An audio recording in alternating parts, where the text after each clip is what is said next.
संस्कृतियां एक जैसी हैं और उन संस्कृतियों को पहचानो, एक मंच पर आओ और विश्व को संकेत दो, जिसका जिक्र बार बार किया जाता है कि भारत विश्व गुरु बनने की जगह भारत को अब जो बड़ा भारत, पुराने समय का भारत है, भले ही अब उनकी सीमाएं और सरकारें अलग नहीं हो सकती, लेकिन एक मंच पर खड़े तो हो ही सकते हैं। यह संकेत तो दिया ही जा सकता है। मुजफ्फर अली चौधरी मेरे साथ मौजूद हैं। चौधरी साहब, कूटनीतिक तौर पर भारत ने अपनी बेहतर उपस्थिति दी है। जहां पाकिस्तान चाइना के साथ मिलकर खेल रहा है, वहां भारत भी तमाम ऐसे देश जो कि मुस्लिम देश हैं वहां पर अपनी उपस्थिति दे रहा है और बेहतर तरीके से दे रहा है।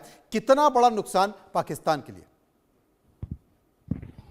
देखिए, सबसे पहले तो हरिमोहन सर ने बड़े अच्छे तरीके से सारी बातें एक्सप्लेन कर दी, लेकिन जब पाकिस्तान की अगर हम बात करें तो पाकिस्तान खेल नहीं रहा।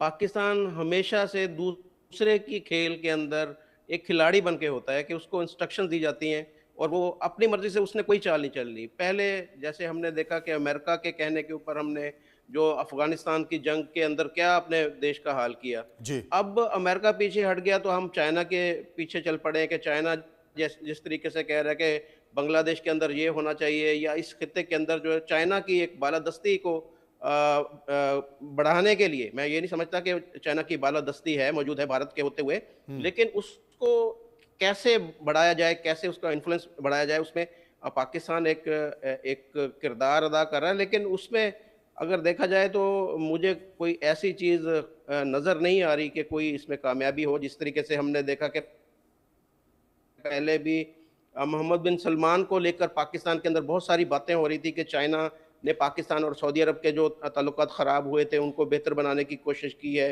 और उससे पहले हमने देखा कि आप मलेशिया की आपने बात की, तो जब इमरान खान का दौर था तो उस वक्त भी पाकिस्तान की जो फॉरेन पॉलिसी थी कुछ इतनी अच्छी नहीं थी। महातिर मोहम्मद और टर्की के साथ मिलकर ये एक ब्लॉक बनाना चाह रहे थे, लेकिन उस वक्त भी फिर सऊदी अरब हमसे नाराज़ हो गया। जब वो ब्लॉक बनाने का सपना पूरा नहीं हो सका तो फिर बाद में मलेशिया और टर्की हमसे नाराज़ हो गए। तो पाकिस्तान तो हमेशा अपने इंटरेस्ट तो पीछे रख के दूसरों की ही गेम खेलने की उसका कोशिश कारण क्या है? की जाती है। क्या ये पाकिस्तान के भरोसे है? क्या ये पाकिस्तान के भरोसे, या तात्कालिक तौर पर पाकिस्तान की फौज में बैठे वो तमाम आला कमान बड़े अधिकारी हैं जो अपने फायदे के लिए चाहे वो अमेरिका से या फिर चाइना से रसद लेते हैं और तत्कालिक रणनीति बनाते हैं? अब देखिए, भारत का प्रभाव देखिए, कूटनीतिक तौर पर ही देखिए कि अगर इंडोनेशिया के प्रधानमंत्री भारत आ रहे हैं और भारत आने के बाद उनका पाकिस्तान का दौरा है तो भारत उस दौरे को कैंसिल करा देता है, तब जबकि वो मुस्लिम देश है। बिल्कुल बिल्कुल सही कहा आपने। और पाकिस्तान हमेशा से यही कहता रहता है कि मुसलमान उम्मा और इस्लामी ओआईसी को लेकर पाकिस्तान बहुत ज़्यादा उसको, जो पाकिस्तानी है वो भी कहते हैं कि जी हम मुसलमान जो है उम्मा है, 57 इस्लामी मुल्क का एक ब्लॉक है और उसके अंदर जो है हम एक दीवार की तरह हैं। और दीवार देखें, हम पहले देख चुके हैं कि मोहम्मद बिन जैद जब इंडिया आए तो वो उन्होंने मोदी जी को अपना भाई कहा। हमारे अभी वो आए थे निजी दौरे के ऊपर, रहीम यार खान पाकिस्तान के अंदर आए, लेकिन उन्होंने वहाँ पर निजी ही वो अपने शिकार वगैरह खेला और वहाँ से चले गए।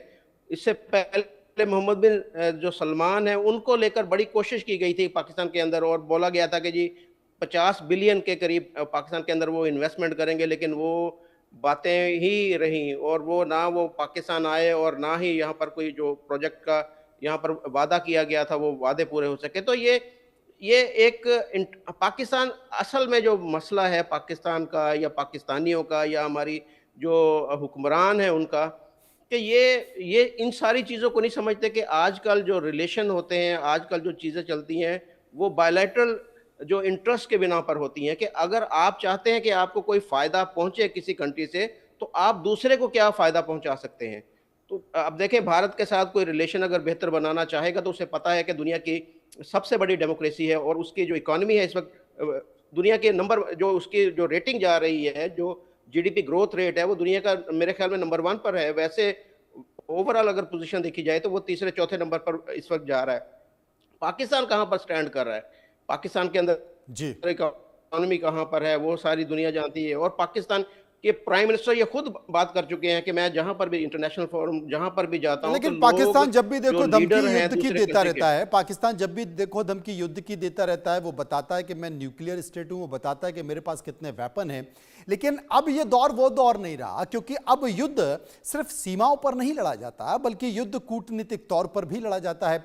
युद्ध अब ट्रेड के जरिए भी लड़ा जाता है और भारत इन तमाम संकेतों में बहुत बेहतर उपस्थिति अंतर्राष्ट्रीय स्तर पर दे रहा है। लेकिन पाकिस्तान सिर्फ हाथ का खिलौना बन रहा है और दूसरे देश उसे नचा रहे हैं और वो नाच रहा है, जैसा कि मुजफ्फर साहब ने कहा। बहुत बहुत शुक्रिया मुजफ्फर साहब, आपका करेंगे। हरिमोहन जी मेरे साथ बने रहेंगे और इन सब के बीच एक छोटा सा ब्रेक लेते हैं, वापस आते हैं तो बात करते हैं एक और बड़े विषय पर।